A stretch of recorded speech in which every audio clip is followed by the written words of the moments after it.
presse célébré ce 3 mai, journalistes, associations de presse et autres autorités se sont retrouvés autour des problèmes qui affectent la corporation et des pistes de solutions ont été envisagées.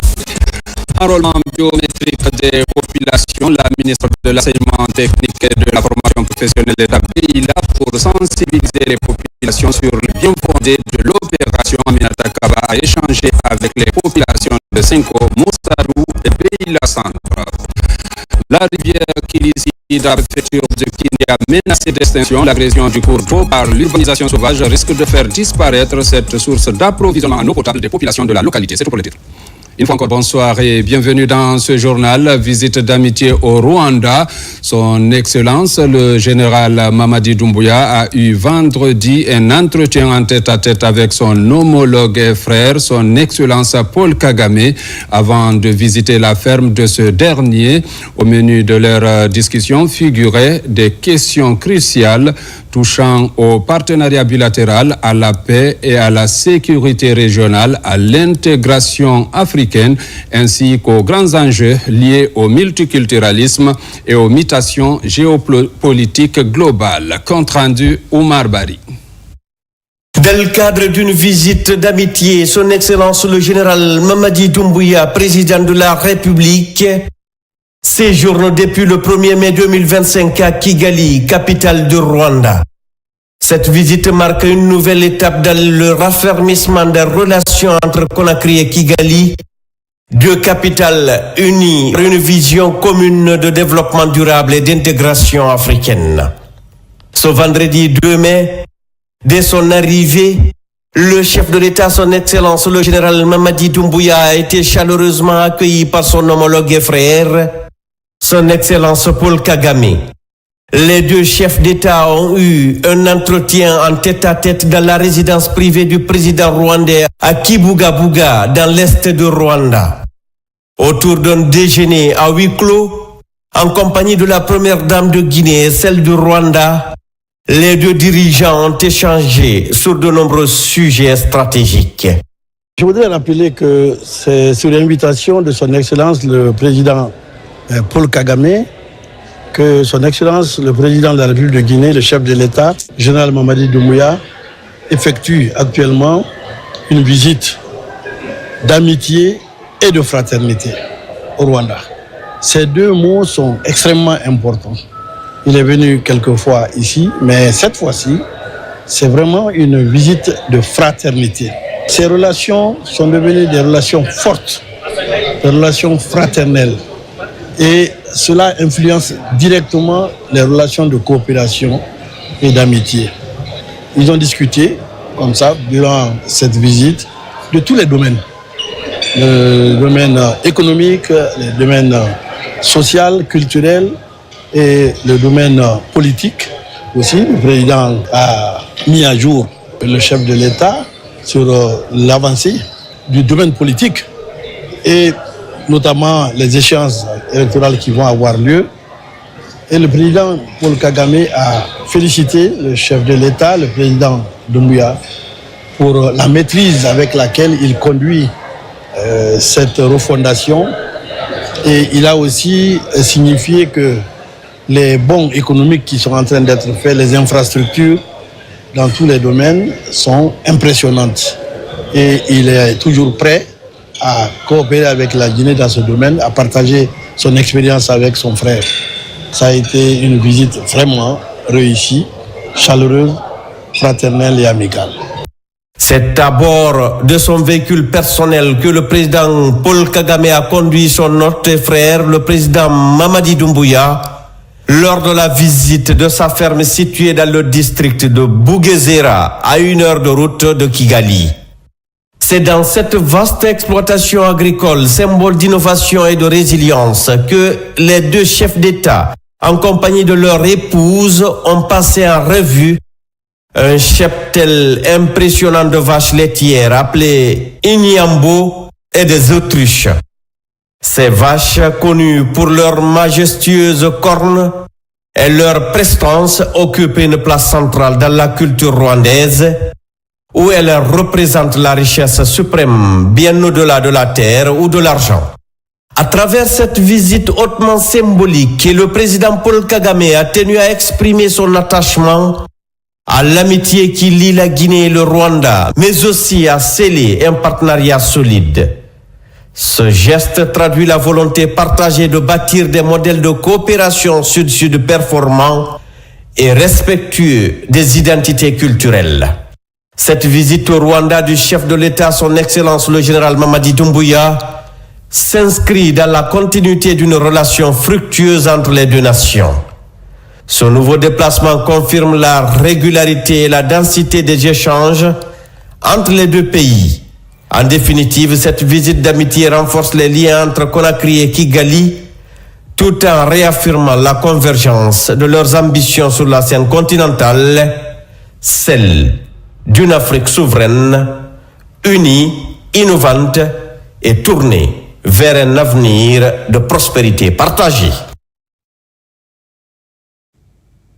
Coopération bilatérale, toujours le président de la République, le général Mamadi Doumbouya, est arrivé à Libreville pour marquer sa présence à la cérémonie d'investiture du président gabonais élu, Brice Clotaire Oligui Nguema.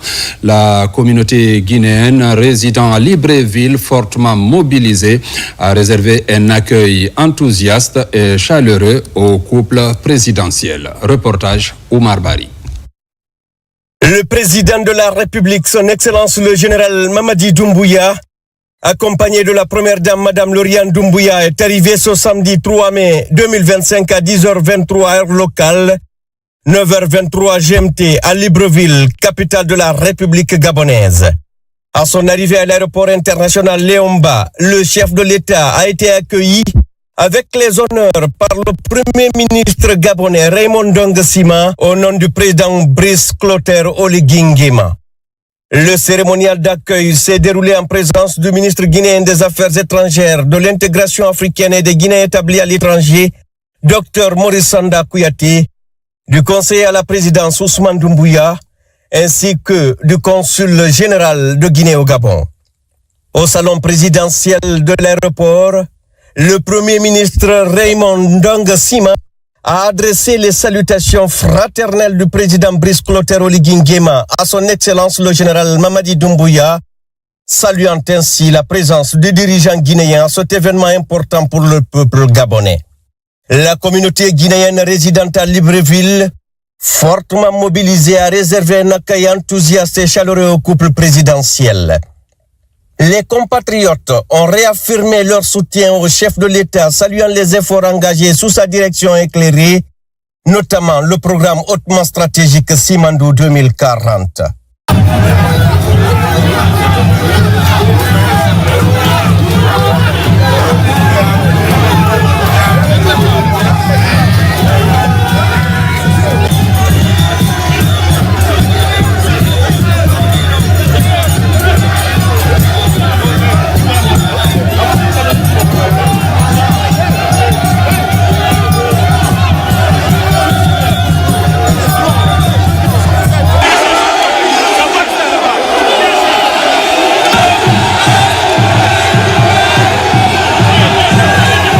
Après cet accueil empreint de ferveur, le président de la République, son Excellence le général Mamadi Doumbouya et la première dame Lauriane Doumbouya ont rejoint leur résidence située à proximité du stade de l'Amitié d'Angondje, où s'est tenue la cérémonie de prestation de serment et d'investiture du nouveau président élu du Gabon, son Excellence Brice Clotaire Oligui Nguema. La Guinée, à l'instar des autres pays, célèbre ce 3 mai la journée mondiale de la liberté de la presse. Informer dans un monde nouveau, l'impact de l'intelligence artificielle sur la liberté de la presse et des médias est le thème retenu cette année. Journalistes, associations de presse et autorités se sont retrouvés pour parler des problèmes et explorer les pistes de solutions. Compte rendu, Abdul Karim Kamara.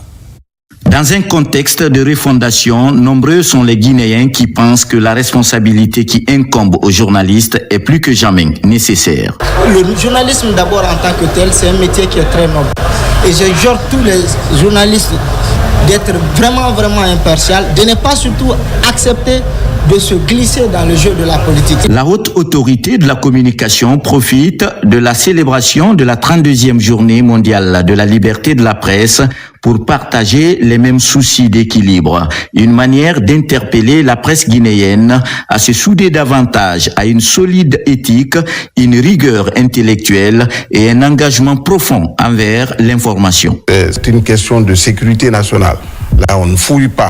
Quel que soit votre niveau de responsabilité, vous devez penser d'abord à la nation, au peuple. Donc, s'il y a à s'exécuter, on s'exécute et puis on cherche les raisons fondamentales. Parce qu'il faut sauver le pays. La même occasion est mise à profit par les associations de presse de rendre un vibrant hommage aux journalistes, doublé d'une sensibilisation sur fond d'apaisement à l'endroit des journalistes, des usagers de l'information et des pouvoirs publics. Nous avons voulu d'abord en amont situer la responsabilité qui incombe aux hommes de médias que nous sommes, c'est-à-dire notre responsabilité de faire en sorte que l'information soit des informations précises. De l'autre côté, à interpeller les autorités, il est de la responsabilité, si vous voulez même, il est du bénéfice des autorités qu'il y ait une presse responsable, une presse dynamique, une presse forte. Dans sa mission de régulation, la HAC précise que dans la sous-région, la Guinée est le seul pays qui a sa loi dépénalisée et que les sanctions prises sont celles limitées dans le temps. Et ces sanctions ne devraient pas être considérées comme des sanctions qui nuisent, mais plutôt qui apportent de la qualité au travail professionnel. C'est pour que le journaliste soit amené à tenir compte non seulement de l'éthique et de la déontologie, du code de bonne conduite, mais qu'il sache qu'il n'est pas extraterrestre. Le thème retenu cette année est Informer dans un monde nouveau, l'impact de l'intelligence artificielle sur la liberté de la presse et des médias. Selon le dernier rapport de Reporters sans frontières, la Guinée est classée en 2025 103e nation sur 180 en matière de liberté de la presse.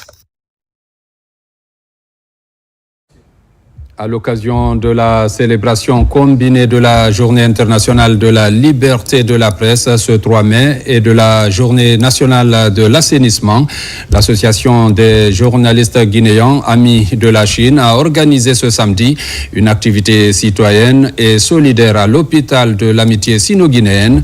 L'événement a combiné une opération d'assainissement des lieux et une remise de dons au bénéfice de l'établissement hospitalier. Reportage Kadiatou Souleymane Keita.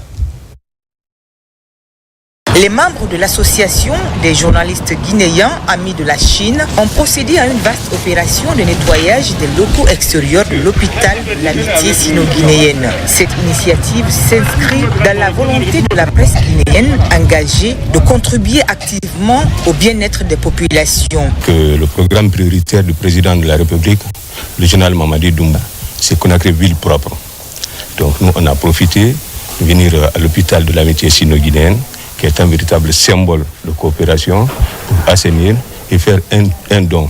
Comme j'aime le dire souvent, il y a un adage chinois qui dit que le cadeau est modeste, mais l'esprit qui l'accompagne est très profond. En plus de l'opération d'assainissement, l'association a offert un lot de dons comprenant du matériel de nettoyage, des produits d'hygiène, des gants et des masques destinés à appuyer le fonctionnement quotidien de l'hôpital. Ces dons ont été accueillis avec satisfaction par les autorités sanitaires présentes. Au nom de mon directeur, je le remercie d'avoir doté ce pas, de continuer à nous aider, à nous appuyer sur l'hygiène de l'hôpital, pour le bien de notre personnel et de nos malades. Parce que quand on a des kits pareils, on rend l'hôpital propre.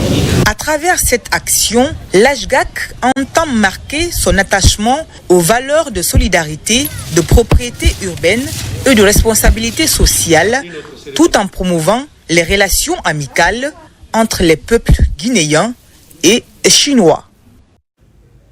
En visite de travail à Télémélé, le ministre de l'Information s'est rendu sur les installations de la radio rurale de cette préfecture. L'idée est de s'enquérir des conditions de travail au sein de ce média de proximité. Reportage Moussa Kouyaté. La radio rurale de Télémélé est l'une des radios rurales récemment restaurée par le ministre Fana Souma. Le chef du département de l'information revient de nouveau pour s'enquérir des conditions de travail au sein de cette radio communautaire. Les responsables se disent satisfaits de la réhabilitation de cette radio afin de remonter quelques difficultés techniques. Nous remercions très sincèrement son Excellence Monsieur le ministre Fana Souma parce que depuis qu'il est arrivé à la tête de ce département très stratégique, la radio rurale de Guinée est en train d'aller de l'avant. Les difficultés que nous avons eues à remonter à la haute hiérarchie concernent surtout le problème de son que nous avons au niveau de notre mixeur. Et à côté de ça, notre téléphone hybride ne fonctionne pas convenablement. Quand il est branché, à 15 minutes de l'émission, il le lâche. Ça veut dire que nous avons de la peine à communiquer avec nos auditeurs. L'autre problème, c'est que le système de ventilation nous pose énormément de problèmes. Vous avez vu l'état du bâtiment qui nous abrite ici, comme monsieur le ministre même l'a constaté. C'est un bâtiment très vétuste qui date du temps colonial.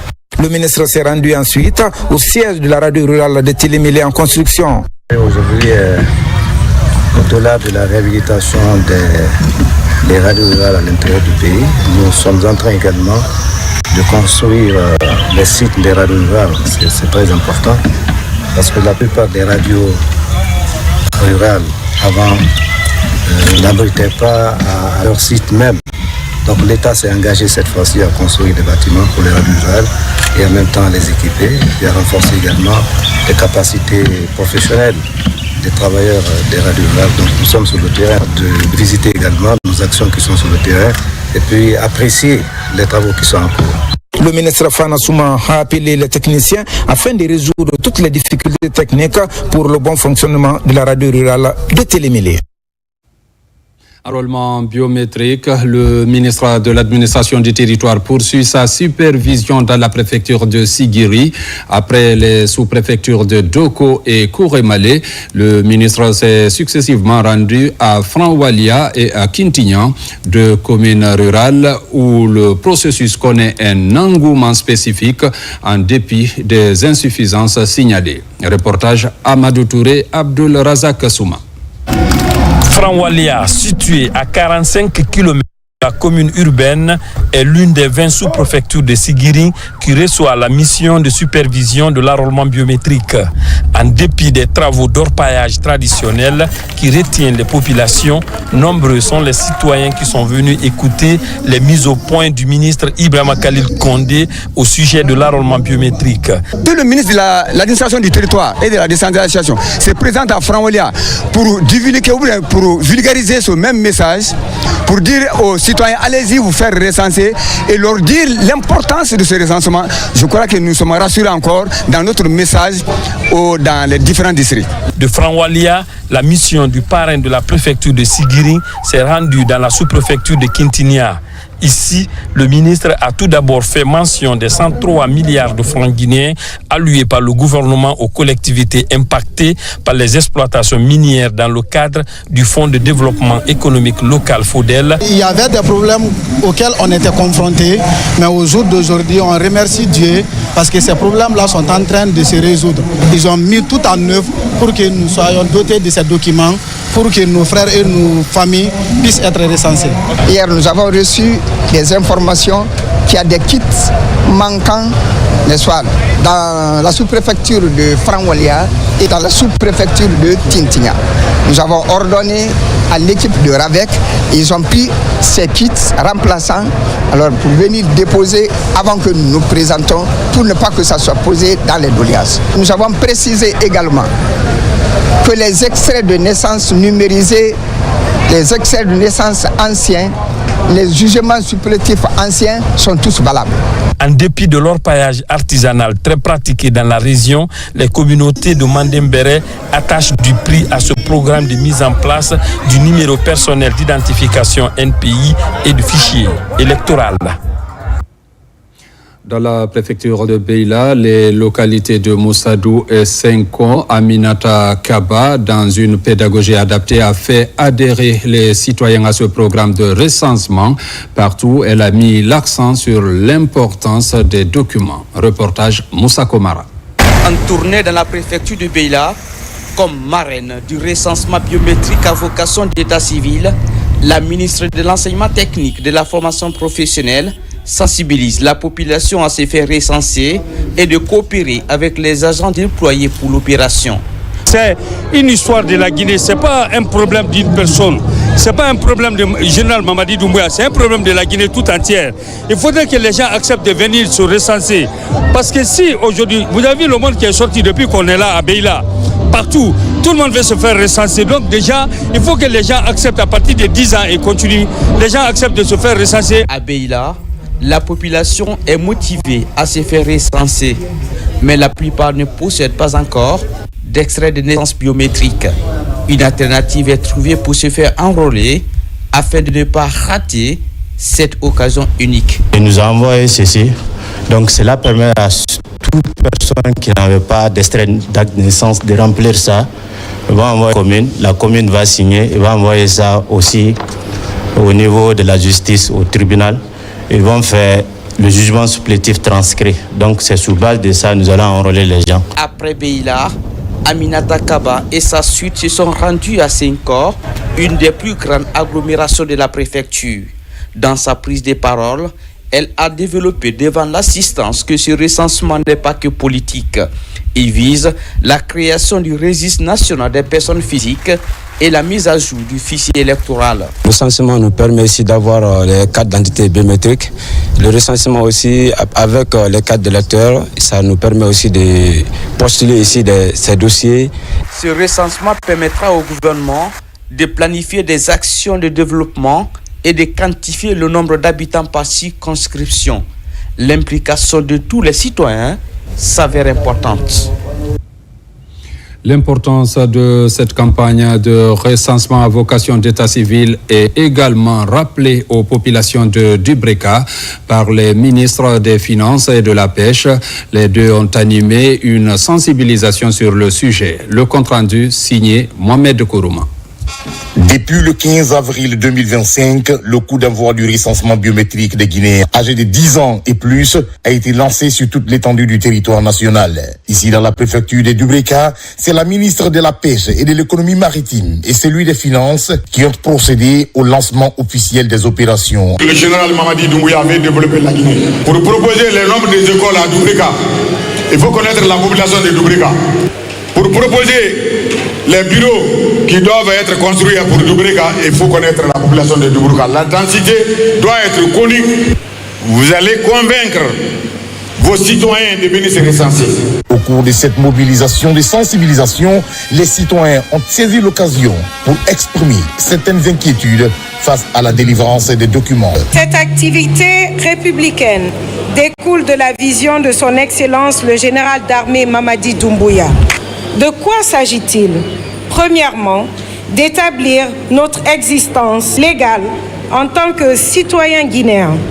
Deuxièmement, d'être pris en compte dans tous les programmes de développement qui concernent notre quotidien, notre district, notre préfecture et la Guinée dans son ensemble. C'est pour toutes ces raisons, et bien d'autres encore, que nous avons le devoir de nous faire recenser. Avant de quitter la cité de Sumbatumani, la délégation ministérielle s'est rendue dans les différents points d'enrôlement pour s'assurer de l'effectivité du processus. Ces opérations se poursuivront jusqu'au 30 mai 2025. Le recensement biométrique est au cœur des activités également à Farana. Dans le 140, la CONASOC, Coalition nationale des organisations de la société civile, est à pied d'œuvre pour sensibiliser les citoyens à se faire recenser. Le point avec Silati Kourouma, Moussa Bangoura. La CONASOC, Coalition nationale des organisations de la société civile, accompagne le gouvernement dans son programme de recensement à vocation d'état civil. Ici à Farana, dans le 140, à travers cette mobilisation sociale, la communication est axée sur le recensement biométrique. L'importance du recensement, c'est de permettre à tous les Guinéens de bénéficier d'un numéro identifiant. C'est pour amener les Guinéens à être un seul fichier qui puisse permettre d'aller à un fichier électoral, à constituer un registre national pour tous les Guinéens. La formation a été telle que nous a aidé à sensibiliser la population, à faire la plaidoyer pour la population, connaître comment la population doit se recenser et connaître comment ils doivent avoir leur acte de naissance. Autour de ce programme d'intérêt public, de larges informations ont été données pour une meilleure compréhension de tous. Le président de la République, le général Mamadi Doumbouya, a fait de l'extrait de naissance une gratuité. C'est ce qui a valu une grande mobilisation pour toute la population pour venir se faire enrôler. Le recensement biométrique est une étape de l'épanouissement de la République de Guinée. C'est pourquoi en tant que citoyen, je me suis recensé en tant que Faranaka. Depuis que ces opérations de recensement ont démarré, il y a plus de 2 semaines, les citoyens de Sankara se réjouissent de cet autre acte posé en faveur des Guinéens, notamment la gratuité de l'extrait de naissance biométrique et de la carte d'identité nationale. Causerie citoyenne autour du programme Simandou 2040. La rencontre a mobilisé à Mamou, étudiants de l'Institut de technologie de la ville et autorités sur les enjeux de ce projet de développement. Commentaire Fodé Camara. Après les premières éditions des causeries citoyennes à Conakry et à Bokeh, les membres de Génération Patriote poursuivent leur engagement derrière les grandes actions de développement. À Mamou, à l'Institut supérieur de technologie, ce dialogue social est encore orienté vers le secteur minier, un levier stratégique pour l'émergence avec pour thème Simandou, catalyseur du développement économique et durable. Le premier train du plus gros projet mine infrastructure dans le monde va siffler et où dans notre cher pays. Et Mamou fait partie des corridors du projet Simandou, qui est un projet intégrateur qui unit les 4 régions naturelles qui commencent la forêt, traverse la Haute-Guinée, la Moyenne-Guinée et finit dans la région maritime où se trouve le port à Moribaya. Ça a été les directives du président de la République. Donc les premières mesures qui ont été prises, il faut noter que le projet obéit aux normes et standards les plus exigeants sur le plan national d'abord, avec la législation nationale dont le Code de l'environnement, mais également sur le plan international avec les normes de performance de la SFI. Cet espace de causerie citoyenne a suscité des débats enrichissants entre les panélistes et les étudiants de l'Institut supérieur de technologie de Mamou. Un forum qui a permis d'approfondir les connaissances sur les ambitions des autorités axées sur le programme Simandou 2040. Un chantier multidimensionnel, locomotive de l'émergence de l'agriculture à l'éducation. L'essentiel de l'emploi se créera dans le domaine de l'agriculture, la gestion de l'eau, des BTP, etc. Pour que nos compatriotes puissent capturer cette opportunité et en faire une opportunité productive et décente et qu'ils puissent occuper ces emplois, il faut qu'ils soient formés à la base. J'ai bien dit investir dans l'éducation parce que c'est de l'argent que l'on met dans l'espoir de retourner, d'avoir un retour sur l'investissement. C'est $1 pour $100 de retour. C'était extrêmement important que la population sache que le projet Simandou est un projet minier et que le programme Simandou est plutôt un plan de développement socio-économique d'une durée de 15 ans où nous projetons avec le général Mamadi Doumbouya l'émergence de la Guinée. Cette plateforme d'information était aussi couplée à la marche de reconnaissance des acquis des autorités organisée récemment à Mamou, la ville carrefour. Ici aussi, comme à Bokeh, les membres de Génération Patriote étaient fortement représentés dans ce marathon pour la paix, afin de poser ensemble les jalons pour une Guinée émergente. Et puis l'atelier de validation des statistiques de pêche et de pisciculture de 2024 a réuni les professionnels du secteur de la pêche à Conakry. Ces techniciens vont examiner les données secteur par secteur afin de créer une base de données crédible et acceptée de tous. Reportage Sekou Souma, Madi Bangoura. L'atelier de validation des statistiques de pêche pour l'année 2024 a réuni des institutions, des organisations professionnelles, des structures techniques ainsi que des partenaires du secteur. L'objectif est d'examiner les données secteur par secteur afin de valider des chiffres fiables. Les données statistiques de la pêche ne sont pas de simples chiffres. Elles constituent des éléments fondamentaux qui soutiennent nos décisions stratégiques. Elles sont donc un instrument indispensable pour planifier le développement de la pêche, gérer nos ressources marines et continentales de manière réfléchie et durable et d'analyser l'ensemble de la filière du point de vue technique et économique.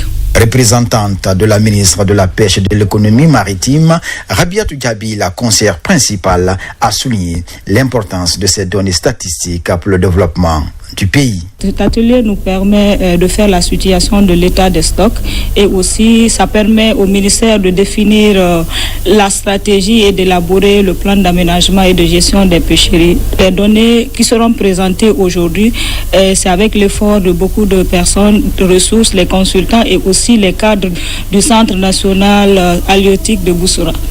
La Guinée, à travers le Centre national des sciences halieutiques de Boussoura, se distingue dans ce domaine. Elle apporte même son appui à d'autres pays pour la collecte des données statistiques. On a un bateau de recherche qui nous permet d'évaluer nos états de stock.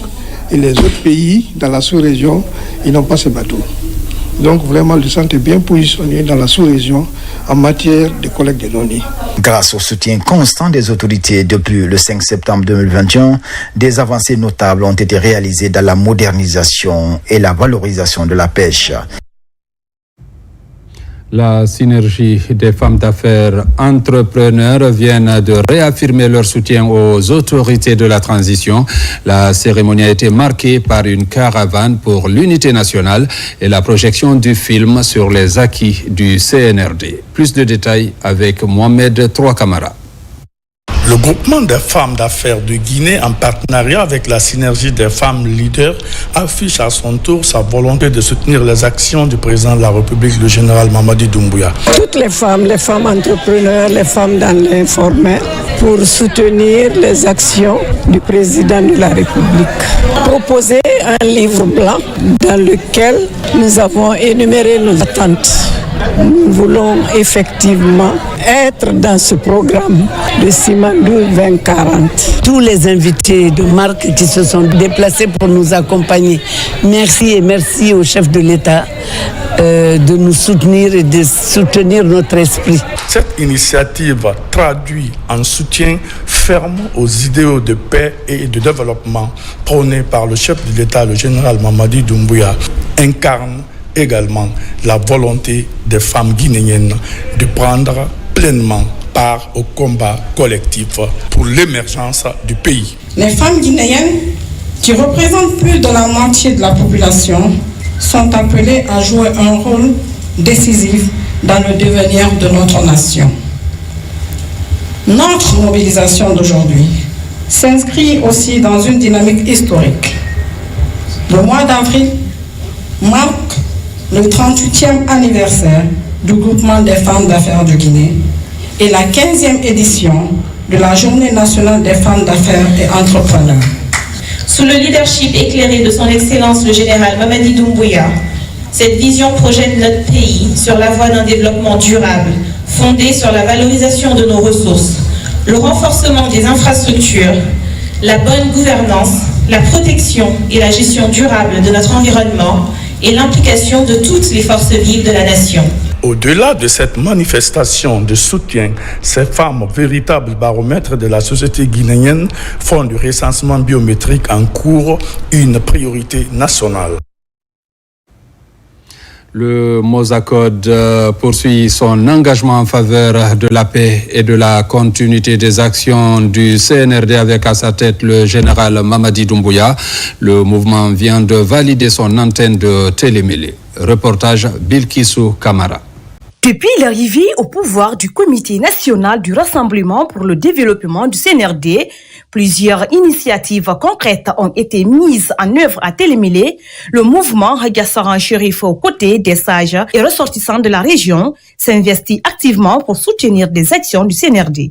L'objectif est clair, améliorer les conditions de vie des populations et renforcer les infrastructures locales. Mozakod est venu en grand nombre. Mozakod, qui a déjà ses représentants ici à Télémélé, s'est mobilisé. C'est mobilisé pour dire à ce peuple de Guinée que les actions du chef de l'État sont palpables. Aujourd'hui, nous avons des écoles, nous avons des routes bitumées, nous avons nos jeunes enseignants qui ont été employés. Et la dernière des choses de l'acte du président de la République, c'est tout dernièrement là, ils sont en train de payer une partie des arriérés de l'argent, n'est-ce pas, des jeunes contractuels qui sont aujourd'hui engagés à la fonction publique.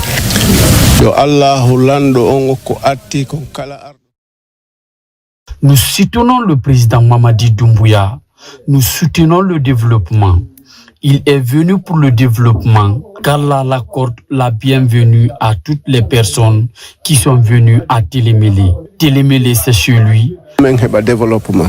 Une délégation gouvernementale s'est rendue à Télémélé pour témoigner son soutien aux efforts du président Mamadi Doumbouya en collaboration avec le Mozakod. Cette visite illustre la volonté du CNRD de promouvoir un développement équitable à l'échelle nationale. Tout le monde est mobilisé, tout le monde est content. Vraiment, Mozakod quand même est très fier de la population. Au stade omnisport de Télémélé, la cérémonie dédiée aux acquis du CNRD a été marquée par de nombreuses prestations artistiques. Des artistes engagés ont animé l'événement en livrant des messages de sensibilisation et en appelant à la mobilisation générale pour soutenir le président Mamadi Doumbouya et les efforts de développement du pays. La rivière Kilissi est la principale source d'eau potable pour la ville de Kindia.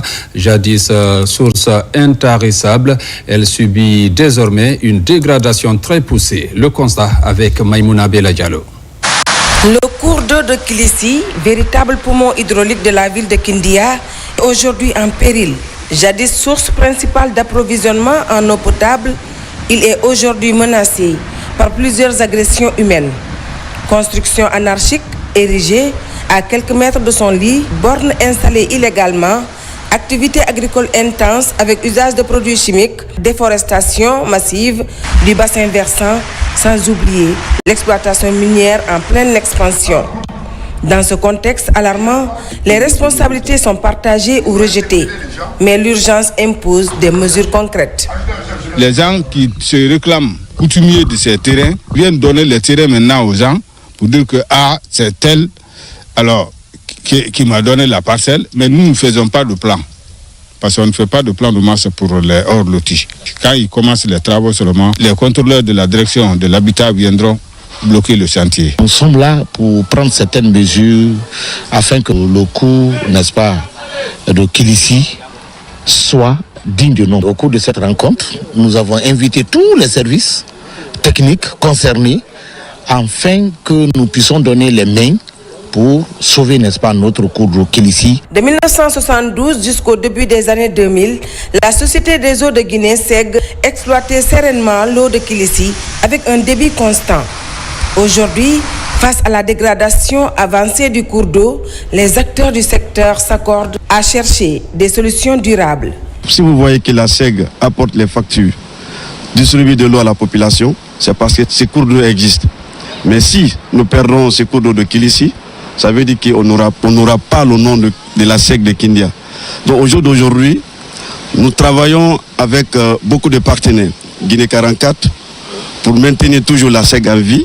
Nous demandons les autorités, chacun à son niveau, pour qu'ils nous viennent en aide, pour vraiment maintenir ces cours d'eau en vie. En termes de déforestation, il y a des propositions concrètes déjà, la diffusion des foyers améliorés, le reboisement, mais surtout la protection des sites qui ont été reboisés. Selon les spécialistes, il est impératif de respecter une zone de protection de 50 mètres de part et d'autre des sources pour préserver leur qualité.